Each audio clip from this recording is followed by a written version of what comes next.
Доброго дня, шановні колеги. Ми розпочинаємо робочий день в українському кризовому медіа. Good afternoon, dear colleagues. We start working day at Ukraine Crisis Media Center. Now we give the floor to Presidential Administration spokesman on ATO-related issues, Colonel Andriy Lysenko. Good afternoon, dear colleagues. Now the information about the events that were in the ATO area. The enemy changed its tactics in Lugansk area, and several parts of front line came under enemy fire. The Stary Aregdar village with its suburbs, Arikheva village that is in Bakhmutska highway, and the region of Popasna. The majority of shellings were delivered during dark hours. On the whole, in Lugansk area, there were 7 enemy shellings, including 3 mortar shellings. Donetsk area. So the military actions were for about 24 hours, and in Avdiivka production area there was heavy mortar shelling that lasted for 5 hours, and residential quarters came under enemy fire, and in the course of shelling 2 buildings were damaged and the local resident was wounded. Also there was shelling in Zaitseva, where the enemy delivers fire continuously, and the enemy delivers shelling from 2 directions, from south and east. And the enemy deployed heavy weapons, 82mm mortars. Also, the situation is tense in the suburbs of Gorlovka and Novgorodska and Venkhtaretsk. Also, enemy provocations were delivered in Svetlodarska Bulge and positions Butovka mine. In Opetne and Piski it was calm yesterday. On the whole, in the Donetsk area during the last 24 hours there were 40 enemy provocations, 16 with the use of mortars, heavy weapons. In Mariupol area, during the last 24 hours there were 7 mortar shellings and 3 sniper firing delivered by the enemy. The hottest areas are the region of Starognatovka and Shirokina.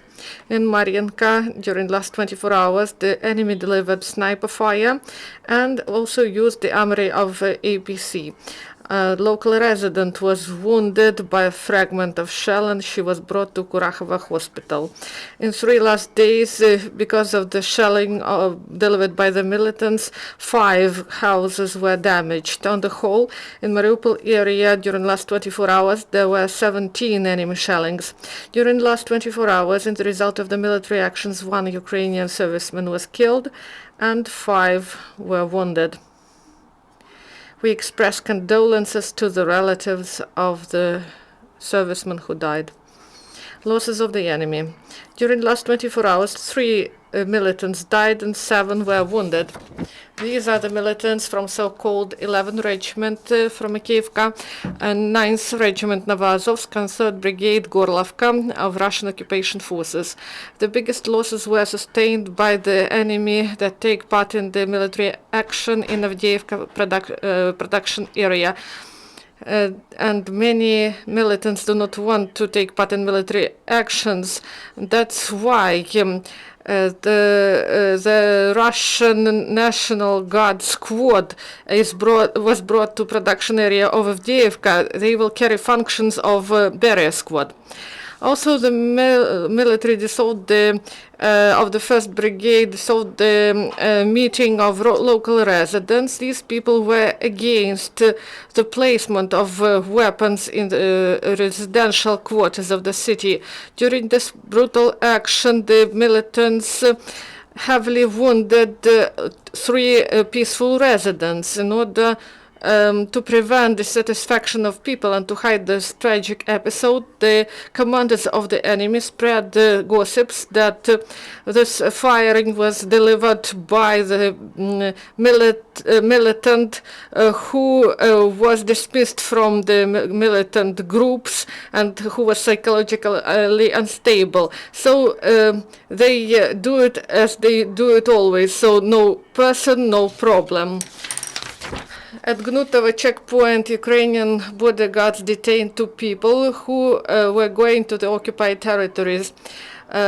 they confiscated uniform with chevrons of DPR and 200 cartridges. In Lugansk area, there were a meeting of sergeants. They had training in firing and engineering and technical medicine training.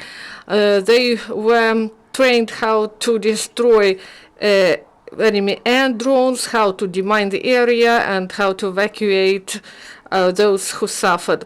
In the firing grounds in Kramatorsk, police officers underwent training. They had firing training, and they used a Kalashnikov gun in the course of the training.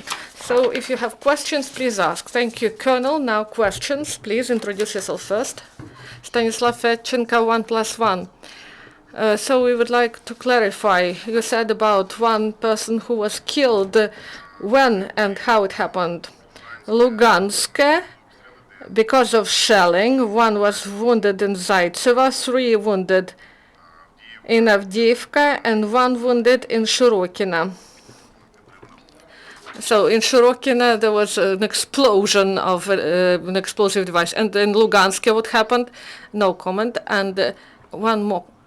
About this meeting of people and the militants fired at people there. So where it was, we do not have the information about it because we do not want to harm the residents. That's why we provide only the information about this, but we do not specify this place. Levchenko Semyon, time of movement. So I have a question. You said about the barrier squad that came to Avdiivka. And as we know from the World War II, these were the machine gunners who are placed behind and they fire if someone wants to retreat. So where will it be placed? At that part or you know that they didn't fire at the back. They fired at those who retreated. Avdiivka production area is the part of the front line where the militants sustained heavy losses.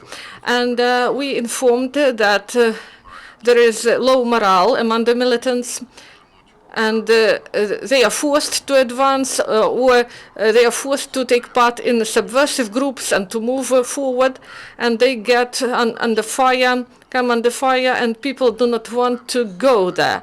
But they have an order, and in order to complete this order, and they want to stop these people under the threat of death. That's why they decided to bring National Guard from Russia there. And this function was implemented by the Ministry of Internal Affairs of Russian Federation. This was a practice to use, this practice was used by Russian commanders. And what is the number of people in the squad? We do not know, but it will be used at the part of front line that is near production area, opposite this our position. Do you have other questions or clarifications? If there are no, so this press conference is over. Thank you. Thank you. So our working day is over, and our schedule will be on our site at about 5 p.m. today. Thank you and goodbye.